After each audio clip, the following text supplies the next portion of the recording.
आज हम लोग मराठा साम्राज्य के बारे में बात करेंगे कि मराठा साम्राज्य का शासनकाल कब से कब तक होता है और इनके संस्थापक कौन होते हैं, इनका जन्म कब होता है, इनके माता पिता का क्या नाम था। ऐसे महत्वपूर्ण बिंदुओं के साथ आज की क्लास में हम लोग बात करेंगे। आज के हमारा जो क्लास होगा हम किस पे बात करेंगे, मराठा साम्राज्य के बारे में। मराठा साम्राज्य के अगर संस्थापक की बात की जाए तो इनके संस्थापक होते हैं छत्रपति शिवाजी। कौन होते हैं?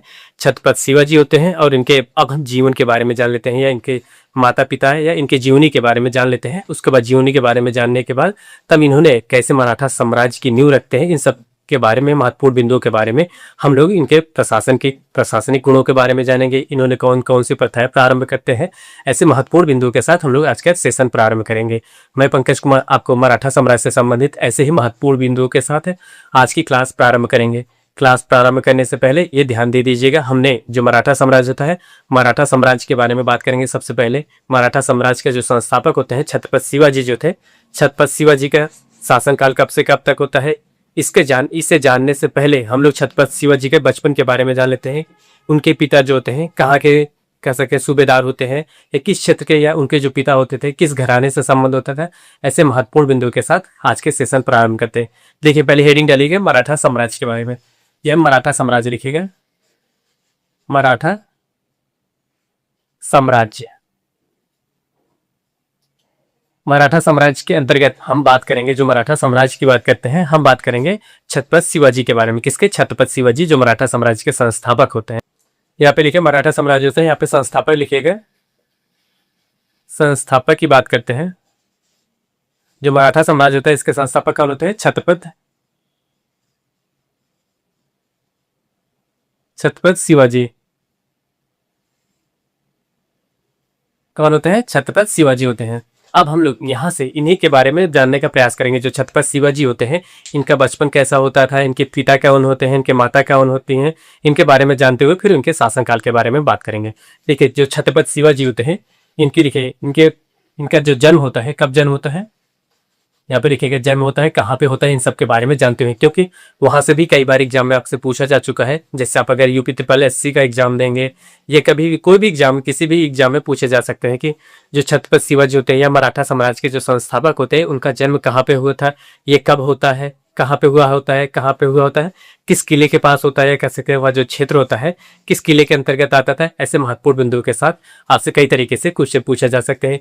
इसी वजह से अपनी पढ़ाई को इस कदर करना है कि कहीं से भी वह, चाहे जीरो से लेके टॉप तक पूछे या टॉप से लेके जीरो तक कहीं से भी पूछे, उस क्वेश्चन को हमें करने की अपने का दमछम रखते हैं।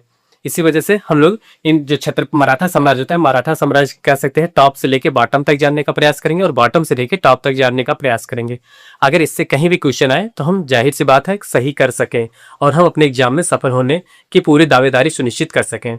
इसी वजह से हम लोग इनकी छोटी छोटी बिंदुओं से लेकर बड़ी बड़ी बिंदुओं तक बात करेंगे। अगर इनके जन्म की बात की जाए तो इनका जन्म होता है 20 अप्रैल 1627 ईस्वी को। क्या होता है? यहाँ पे लिखेगा 20 अप्रैल, क्या होता है? 20 अप्रैल 1627 ईस्वी को छत्रपति शिवाजी का जन्म होता है। क्या होता है? यहाँ पे इनका जन्म होता है। क्या होता है? 20 अप्रैल 1627 ईस्वी का छत्रपति शिवाजी का जन्म होता है। अब जन्म हो गया तो जाहिर सी बात है किसी न किसी स्थान पे तो हुआ होगा, उस स्थान के बारे में भी जान लेते हैं। अगर स्थान की बात की जाए, क्या होता है? अगर स्थान की बात की जाए तो वह स्थान होता है सिवनेर का दुर्ग। कौन होता है? यहाँ पे लिखेगा सिवनेर का एक दुर्ग जो होता है। कहाँ पे? सिवनेर। कौन सा? सिवनेर का दुर्ग या किला लिख लीजिएगा, सिवनेर का दुर्ग। क्या होता है? अगर इसकी बात की जाए, जो सिवनेर का दुर्ग होता है, अगर कभी भी आपसे एग्जाम में पूछा जा सकता है, जो छत्रपति शिवाजी होते हैं, छत्रपति शिवाजी का जन्म कहाँ पे होता है, आपके सामने कह सकते हैं ये दुर्ग ना देके स्थान के बारे में दे दिए तो वो पूना के पास होता है। क्या है? पूना एक स्थान होता है, पूना के पास, वहां पे उसका जन्मस्थली होता है। क्या है? यहाँ पे लिखेगा पूना के पास। पूना के पास ये किला अवस्थित है। कहाँ पे? ये किला किसके पास है? जो सिवनेर का दुर्ग होता है, सिवनेर का जो किला होता है, कहाँ पे अवस्थित है? ये पूना के करीब अवस्थित है। अब ये जान लेते हैं कि छत्रपति शिवाजी का जन्म होता है 20 अप्रैल 1627 के। फिर उनका जन्म स्थान कहाँ पे होता है? जो सिवनेर का दुर्ग होता है वहां पे उनका जन्म होता है। ये सिवनेर का दुर्ग जो होता है पूना के करीब होता है। अब इसके बाद जान लेते हैं कि पिता का नाम क्या होता है। पिता का नाम की बात करें, देखिए इनके जो पिता और माता का नाम, पिता और माता का नाम बात करेंगे। जो इनके पिता का नाम होता है, इनके पिता का नाम शाहजी भोसले होता है। क्या है? शाहजी भोसले होते हैं। शाहजी भोसले, शाहजी भोसले। ये इनके पिता होते हैं। अगर शाहजी भोसले की बात की जाए तो जो शाहजी भोसले होते हैं वे काफी अमीर कह सकते हैं, काफी जो उनके जो पिता होते हैं जो रजवाड़ा होते हैं वहाँ के कई कह सकते हैं कई क्षेत्रों के ये सूबेदार होते हैं। कहते हैं कई क्षेत्रों के ये सूबेदार होते हैं। कौन होते हैं? शाहजी भोसले जो होते हैं कई क्षेत्रों के सूबेदार होते हैं। और इन्हीं के शासनकाल में कह सकते हैं जब शाहजहां जो कहते हैं इन्हीं के शासनकाल में जो छत्रपति शिवाजी होते हैं, शिवाजी ने 12 वर्ष की उम्र में ही कह सकते हैं 12 वर्ष की जब छत्रपति शिवाजी 12 वर्ष की उम्र के थे, क्या होता है जब छत्रपति शिवाजी क्या होता है जो छत्रपति शिवाजी होते हैं जब 12 वर्ष की उम्र में होते हैं उनके पिता ने क्या होते हैं जो शाहजी भोसले होते हैं छत्रपति शिवाजी को पुणे का जो जागीर होती है पुणे की जागीर दे देते हैं। क्या होता है इतने छोटे उम्र में छत्रपति शिवाजी को इन्होंने एक पुणे का जो जागीर होता है उसको दे देते हैं ताकि वे उस क्षेत्र पे अपना शासन संचालन कर सके या कह सकते हैं वहां पे नीतियों का निर्माण कर सके। इस वजह से कह सकते हैं ये जो शाहजी भोसले होते हैं शाहजी भोसले उस समय कई क्षेत्रों के कह सकते हैं कई सूबों के सूबेदार थे। अभी जब इनकी माता का ही नाम बात करते हैं, माता का नाम था इनके माता का नाम होता है जीजाबाई। क्या होता है? जीजाबाई इनके माता का नाम होता है। क्या लिखेगा? जीजाबाई। जीजाबाई क्या होता है इनके माता का क्या नाम होता है? इनके माता का नाम होता है जीजाबाई। अब हम जान लेते हैं इनके वी माता कौन होती है, क्या होते हैं वी माता के बारे में जान लेते हैं। जैसे इनके जन्म कह सकते हैं जैसे जब छत्रपति शिवाजी होते हैं जन्म से कुछ समय पश्चात इनकी जो माता होती है उनका देहांत हो जाता है। क्या होता है? उनकी देहांत हो जाती है। उसके बाद जो उनका बचपन होता है या लालन पालन है उसके आगे की जो देख रेख होती है उनकी वी माता देखती हैं। कौन देखती हैं? वी माता का क्या नाम था आप जान लेते हैं। देखिए उनकी वी माता होती हैं तुकाबाई मोहिते। कौन थी? तुकाबाई मोहिते। तुकाबाई मोहिते कौन होते हैं? तुकाबाई मोहिते होते हैं। इन्होंने जो छत्रपति शिवाजी होते हैं छत्रपति शिवाजी के देख रेख करते हैं। बचपन में इनकी माता का जब देहांत हो जाता है तो जो तुकाबाई मोहिते थे इन्होंने अपने संतान के रूप में या अपने बेटे के रूप में उनका देख रेख करते हैं, संरक्षण करते हैं। और इसी के साथ जो तुकाबाई मोहिते थे उनके भी एक संतान थे, उनके उस संतान का नाम था ब्योंक जी। कौन थे? ब्योंक जी। यहाँ पे लिखेगा ब्योंको जी। ब्योंको जी ये इनके संतान थे। क्या होता है? तुकाबाई मोहिते के कुछ जो कह सकते पुत्र थे या बेटे थे उनका क्या नाम था? उनका नाम था ब्योंको जी। अब इसी के साथ हम लोग ये जान लेते हैं उनके संरक्षण किसके संरक्षण में इन्होंने अपना साम्राज्य विस्तार की नीतियां सीखते हैं और अन्य महत्वपूर्ण कार्य करते हैं। जैसे एक साम्राज्य को प्रशासनिक साम्राज्य को या कह सकते हैं एक सशक्त साम्राज्य को सुदृढ़ साम्राज्य को स्थापित करने के लिए किस तरह से कब कौन सी परिस्थितियां उत्पन्न होती है, कौन सी नीति अपनानी चाहिए या कौन सी रणनीति अपनानी चाहिए, किसके साथ संधियां स्थापित करना चाहिए, कौन हमारे लिए हितकारी होगा या कौन सा अहितकारी होंगे। ऐसे महत्वपूर्ण कह सकते हैं साम्राज्य की नीतियों की वजह से उनका जो संरक्षण करते हैं उनके संरक्षण करते हैं दादा कोंडदेव। कौन थे? दादा कोंडदेव इनका संरक्षण करते हैं। कौन होते हैं? दादा कोंडदेव। क्या होता है? दादा कोंडदेव के संरक्षण भी इन्होंने अपने साम्राज्य की जो पुणे का जागीर होती है वहां पे अपना शासन संचालन करना प्रारंभ करते हैं। और इनकी बात कीजिए जो दादा कोंडदेव थे इन्होंने शाहजी जो भोसले होते हैं शाहजी भोसले के मित्र होते हैं या दोस्त होते हैं। यहाँ पे लिखिएगा शाहजी भोसले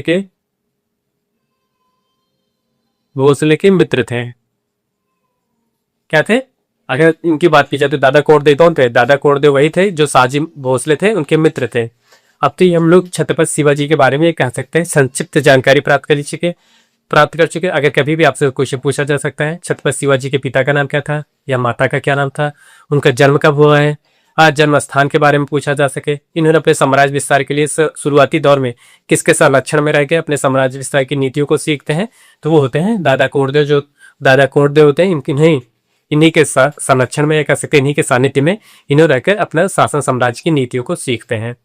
ये आपको यहाँ से पूछा जा सकता है। अब दूसरा पूछा जा सकता है जो तुकाबाई मोहिते के बारे में। क्या होता है? तुकाबाई मोहिते के बारे में भी पूछा जा सकता है कि जो छत्रपति शिवाजी थे छत्रपति शिवाजी के शासनकाल में कह सकते जब उनका बचपन में ही उनके कह सकते उनके माता का क्या होता है उनके माता का देहांत हो जाता है। माता का देहांत होने के पश्चात कौन इनके संरक्षण में कह सकते हैं कि इनके देखरेख में इनका पालन पोषण होता है। तो क्या होता है? वो तुकाबाई मोहिते थे जिनके संरक्षण में या कह सकते जिनके नेतृत्व में इनका पालन पोषण होता है। अब हम लोग जानेंगे ये तो उनके बारे में हो गया इतना संक्षिप्त रूप से उनके पिता का नाम माता का नाम की भी माता के संरक्षण में। अगर हम यहीं पे एक बिंदु और जोड़ लेते हैं यहाँ पे एक बिंदु जोड़िए उनके गुरु का नाम क्या होता है। जो उनके गुरु होते हैं कौन होते हैं? जो छत्रपति शिवाजी होते हैं छत्रपति शिवाजी के गुरु के नाम बारे में जान लेते हैं, उसके बाद फिर हम उसके आगे प्रारंभ करेंगे। देखिए छत्रपति जो शिवाजी होते हैं, छत्रपति शिवाजी के गुरु का नाम था रामदास। क्या है? रामदास। रामदास ये छत्रपति शिवाजी के गुरु का नाम था। क्या था? रामदास उनके गुरु का नाम था। इतना संक्षिप्त हो गया। अब फिर इसके बारे में अभी इनसे आगे हम जानने का प्रयास करते हैं। जो शिवाजी होते हैं क्या होते हैं? शिवाजी की अगर देखा जाए तो बचपन में ही उनकी एक ऐसी लालसा थी कि उन्होंने एक ऐसे साम्राज्य की स्थापना करते हैं या विस्तृत साम्राज्य की स्थापना करते हैं या स्वतंत्र साम्राज्य की स्थापना करने की उनकी एक लालसा थी कि उन्होंने उनकी ये बचपन की लालसा थी कि वे बड़े होकर एक स्वतंत्रपूर्ण साम्राज्य की स्थापना करेंगे। आगे चल के उन्होंने यही कार्य उनका साबित होता है, कह सकते हैं यही कार्य जो होता है। उन्होंने जो बचपन में सपना देखा था, बचपन में सपने देखे थे, अपने जवानी में उन्होंने इस सपने को साकार करते हैं। साकार करने के पश्चात उन्होंने जो एक विशाल साम्राज्य कह सकते हैं मराठा साम्राज्य की स्थापना करते हैं। बचपन में सपना देखा क्या होता है? जैसे आप होते हैं, बचपन में आपसे कोई भी पूछ लेता था क्या बनेंगे, आप बिना सोचे समझे बोल देते हैं डॉक्टर बनेंगे, इंजीनियर बनेंगे या कुछ भी बनेंगे। लेकिन जब वर्तमान समय में जैसे आप कह सकते हैं हाई स्कूल हुआ या कह सकते हैं आपने 10th पास किया या 12th पास किया, वैसे जो आपके बचपन के ड्रीम थे वो भूल जाएंगे। तो उसके बाद की जो नई ड्रीम होती है वो प्रारंभ हो जाएगी कि हमने, हाँ ठीक है, हम उस समय जो छोटे थे हमारी वो ड्रीम थे वो हमें नहीं पता था इस वजह से। लेकिन जो छत्रपति शिवाजी थे इनका एक ही मकसद था कि वे आगे चल के उन्होंने एक विशाल कह सकते हैं विशाल स्वतंत्र पूर्ण साम्राज्य की स्थापना करेंगे। तो वही उन्होंने जो उनका बचपन का सपना था वर्तमान में या कह सकते हैं जब वो जवान होते हैं या युवा अवस्था होते हैं तो उन्होंने एक मराठा साम्राज्य कह सकते हैं सशक्त पूर्ण और एक विशाल साम्राज्य की स्थापना करते हैं। वह साम्राज्य मराठा साम्राज्य होता है। और इसके बाद आगे लिखेंगे इसी में अगला बिंदु हम लोग लिखते हैं जो छत्रपति शिवाजी होते हैं क्या होता है? छत्रपति जब शिवाजी 12 वर्ष की उम्र होते हैं, क्या है? छत्रपति जब शिवाजी 12 वर्ष की उम्र होते हैं तो उम्र में इस उम्र के दौरान जो उनके पिता होते हैं शाहजी भोसले होते हैं, उस शाहजी भोसले ने उन्हें एक क्षेत्र का जागीरदार नियुक्त करते हैं। क्या होता है? एक क्षेत्र का जागीर दे देते हैं। वह क्षेत्र होता है पूना क्षेत्र का, उन्हें जागीर दे देते हैं। क्या होता है? शाहजी भोसले जो होते हैं उन्होंने अपने पुत्र को या कह सकते हैं शाहजहां छत्रपति शिवाजी को क्या होता है छत्रपति शिवाजी को एक क्षेत्र का जागीरदार देते हैं। वह पूरा क्षेत्र का जागीरदार होता है। उस जागीर को देने के पश्चात ये नहीं कि हम अब जागीर दे रहे हैं तो आप चाहिए उस पर शासन करिए, चाहे जैसे उस राज्य का संचालन करिए। उन्होंने ये कार्य नहीं करते, उनको एक क्षेत्र का जागीरदार देते हैं।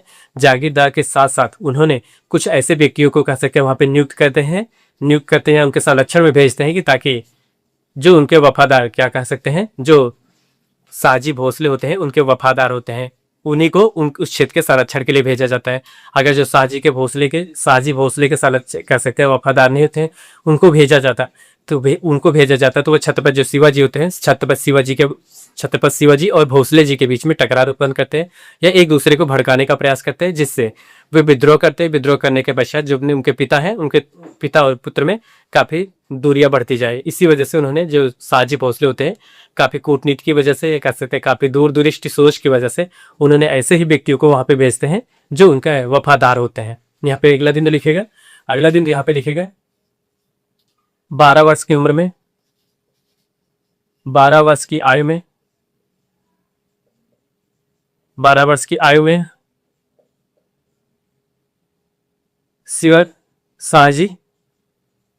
शाहजी भोसले ने शिवाजी को पुणे की क्या होता है शिवाजी को पुणे की जागीर प्रदान करते हैं।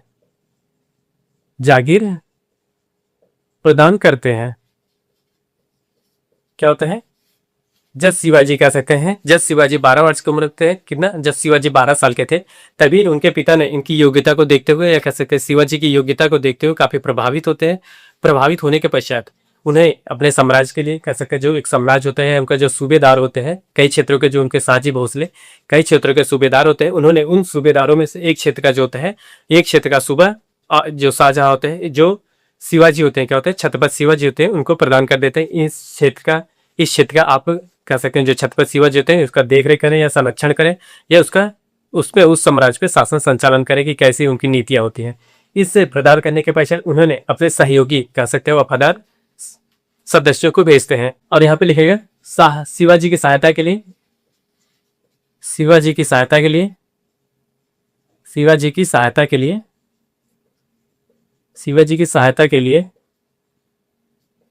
क्या होता है? शिवाजी की सहायता के लिए अपने कुछ क्या होता है अपने कुछ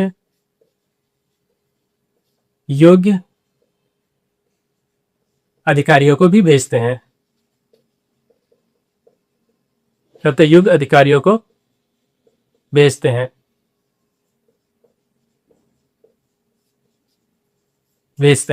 याद रखिए क्या होता है, 12 वर्ष की उम्र में क्या होता है, 12 वर्ष की उम्र में शाहजहां ने 12 वर्ष की उम्र में शाहजी भोसले ने अपने पुत्र जो होते हैं छत्रपति शिवाजी को एक क्षेत्र का सूबेदार नियुक्त करते हैं। क्यों नियुक्त करते हैं? क्योंकि जो छत्रपति शिवाजी उनके बचपन में ही कह सकते हैं, उनको जो बचपन था काफी उसमें योग्य प्रतिभा होने की वजह से उन्होंने इस क्षेत्र का, उन्हें जो पूना क्षेत्र था उसका सूबेदार नियुक्त करते हैं। सूबेदार नियुक्त करने के पश्चात उन्होंने केवल नियुक्त ही नहीं कर देते, वहां पे उनकी सहायता के लिए कहते हैं, जैसे वो साम्राज्य जो पूना होता है, सूबेदार होते हैं जहाँ का, पुणे का सूबे का शासन संचालन करने के लिए या उस साम्राज्य के विस्तार के लिए कौन सी नीतियां सही हो सकती है, कौन सी नीतियां गलत हो सकती हैं, किसके साथ संबंध किया जा सकता है, समझौता किया जा सकता है, या किन के साथ कितना कर लगाया जा सकता है, इन सब कार्यों के लिए उनकी सहायता के लिए कुछ महत्वपूर्ण कह सकते हैं योग्य अधिकारी को भी भेजते हैं ताकि वे उनके शासन संचालन में सहयोग कर सके या मदद कर सके।